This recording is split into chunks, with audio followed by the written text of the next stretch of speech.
자, 봅시다. 내신 기간입니다. 내신 기간. 대체로 그 고3들 내신 기간, 제가 이제 고3만 중심으로 좀 얘기하겠는데요. 내신 기간이 언제부터 언제까지냐면요. 언제부터 언제까지냐면 빠른 데는 4월 24일입니다. 24일부터. 대체로 마무리되는 게 언제냐면 5월 2일까지는 다 마무리되더라고요.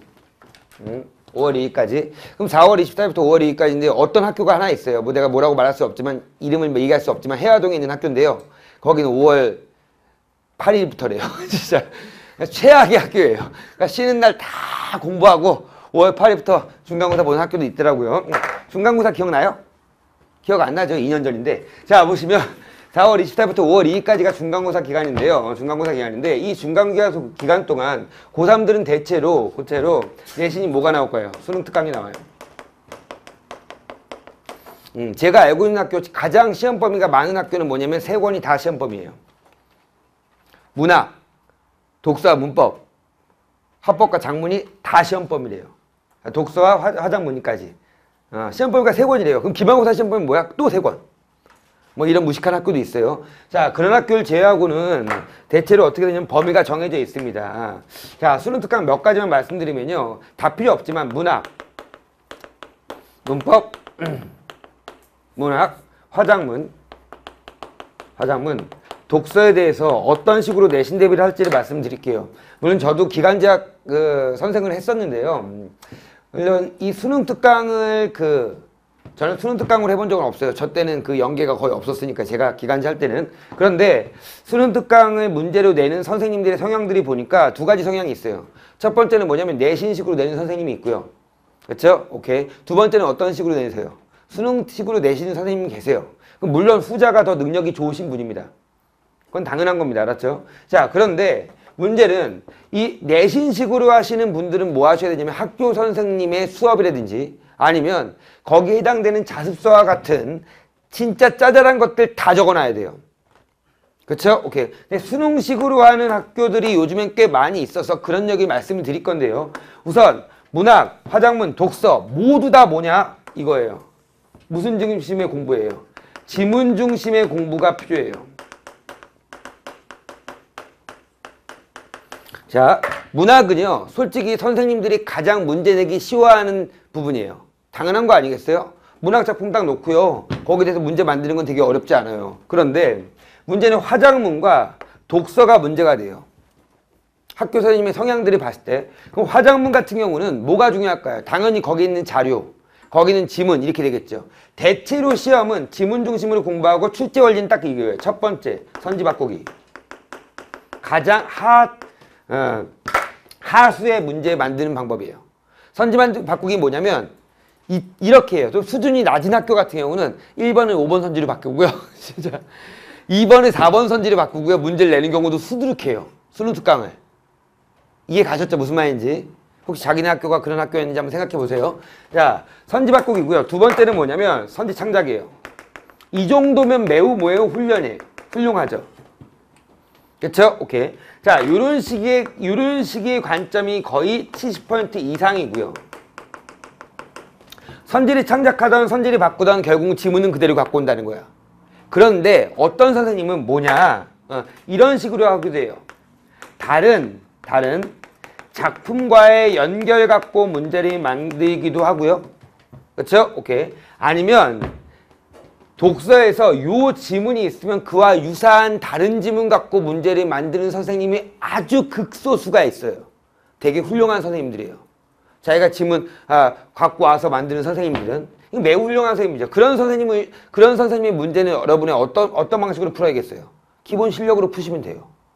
맞죠? 오케이. 자, 우선 다시 한번 얘기하지만 그럼 여러분이 공부할 때 지문 중심의 공부인데 선지 출제는 이런 식으로 되기 때문에 우선 EBS 교재에 대한 완벽한 이해와 선지에 대한 내용도 완벽하게 이해하셔야 돼요. 심지어 이 선지를 그대로 서술형으로 내시는 분도 계세요. 제 말이 뭔 말인지 알겠죠? 그러면 지문 중심의 공부를 하려면 어떻게 하셔야 되냐? 무조건 다 문학과 독서는 뭐 하십니까? 분석을 하셔야 돼요. 무슨 분석? 지문 분석을 하셔야 됩니다. 지문 분석을 하라는 것은 결국은 여러분 나름대로 뭘 그려야 돼요? 구조도를 그리셔야 돼요. 비문학지문도 구조도 그리고요. 문학지문도 구조도 그리셔야 돼요. 물론 제 강의를 듣는, 제 수능특강 강의 듣는 학생들은 구조도는 그대로 있으니까 관계없지만 구조도가 없다라고 하면 여러분이 다 뭐야? 문학과 독서, 구조도 그리셔야 돼요. 두 번째. 자, 항상 그 내신의 가장 키포인트는 학원 선생님 아니고 누구 선생님이죠? 학교 선생님이에요. 학교 선생님이 어떻게 가르쳤냐에 따라 달라집니다. 됐죠? 오케이. 그러면 어떻게 하시냐면 문학과 독서를 하고요. 하는데 필기를 무조건 완벽히 정리해 놓으셔야 돼요. 누구 필기? 선생님의 필기를. 근데 이렇게 있죠. 예를 들어서 고등학교 나왔죠. 그죠? 고등학교 나왔겠죠. 자, 미안합니다. 아니 왜? 아니 고등학교 안 나오고 검정고시도 있잖아요. 왜 그래요? 그렇잖아요. 고등학교 나왔다는 게 꼭 필수는 아닙니다. 알았죠? 자, 그래서 물어본 거예요. 그러니까 고등학교 때 한 반에 몇 반이었어요? 고3. 한 반에 몇 반? 미치겠구나. 한 학년에 몇 반이었어요? 8반까지 있었대요. 8반까지 있었다면 한 선생님이 8반에 다 가르쳤어요? 아니라는 거지. 대체로 뭐냐면 2명의 선생님이 가르쳐요. 그렇죠? 근데 한 12반까지 있다 이런 데도 있죠. 몇 반까지 있었어요? 16반까지 있었대요. 그럼 저기는 한 3명에서 4명이 가르치겠죠, 당연히. 그럼 당연히 필기가 같을까요, 다를까요? 다르지, 당연히. 그럼 어떻게 해야 돼요?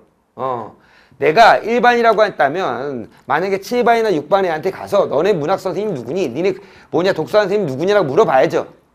물어봐갖고 뭐냐면 우리 필기를 서로 체인지하자. 같이 한번 바꿔보자고 필기를 뭐 하셔야 돼요? 정리를 하셔야 된다고요. 그럼 어떤 애가 그래요? 저는 친구가 없어요. 빵 사가지고 가. 어떻게든 하세요. 알았죠? 오케이? 필기를 완벽하게 정리하는 게 매우 중요하고요. 이 정리를 토대로 해서 위에 거 구조도까지 하셔야 돼요. 솔직히 EBS는요. 시중 문제집이 전작품 아니면 비문학 전지문을 모두 다 문제화시킨 문제집은 없어요. 시중에. 알았죠? 시중에 없습니다. 뭐 예를 들어 딤돌 이런데 그쵸? 근데 여러 가지 저도 이제 만들어 봤지만 전작품을 해주는 데는 없기 때문에 전작품 예를 들어 이런 건 있더라고요.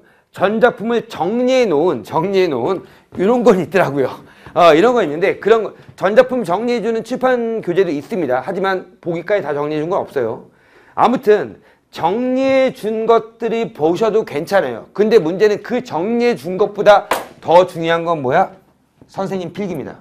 아셨죠? 그래서 최대한 내신은 일주일 전까지는 내신 보기 일주일 전이라는 건 내신 기간 일주일 전입니다. 전까지 이 두 개를 다 해놓으셔야 돼요. 아셨죠? 해놓으시고 내신 때는 내신 들어가면 뭐야? 계속 반복. 구조도 읽어보고 필기 읽어보고 반복하셔야 되죠. 제 말이 뭔 말인지 알겠죠? 한 가지 더. 여기까지 내신 대비 연락이 얘기했는데 내신 대비에서 간단하게 말씀드릴게요. 구조도랑 정리하는 건 언제 해야 될 것 같아요? 이거 평소에 하셔야 돼요. 맞지 않아요? 이걸 내신 기간 일주일 전부터 빡시게 한다? 쉽지 않아요. 알았죠? 평소에 저 두 가지를 하시고요. 그리고 무조건 내신은 뭐야? 당일치기예요. 아시죠? 가장 효과적이에요. 알았죠? 제가 보기에는. 그럼 어떻게 해야 되냐면 내신이 한 주가 있다면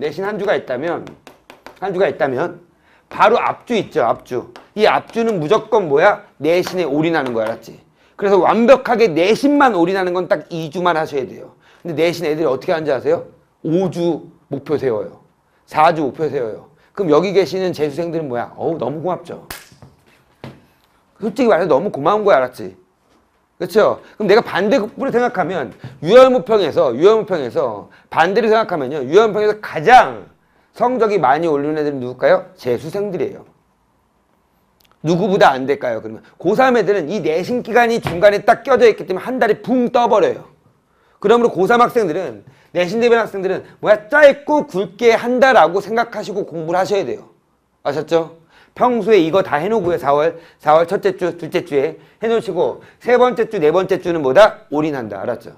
근데 이거 할 때는 모두 해야 돼요. 그럼 당연히 수능 공부도 같이 병행하셔야 돼요. 너네한테 안 좋은 말을 제가 하는 거구나. 자, 보세요. 아무튼 그런 식으로 공부를 하셔갖고 내신을 꼭 잘 보시고요. 다시 한번 얘기하지만 학교 수업이 더 중요하다. 그리고 뭐 한다? 필기 완벽하게 정리하시고요. 문학은, 독서는 구조도 그리고 화법과 작문과 문법은 뭐야? 그냥 문제만 풀어보시고 그 자료만 여러 번 읽어보시면 됩니다. 됐죠? 여기까지. 자, 내신 잘 보시고 또 수능 공부하러 돌아오세요.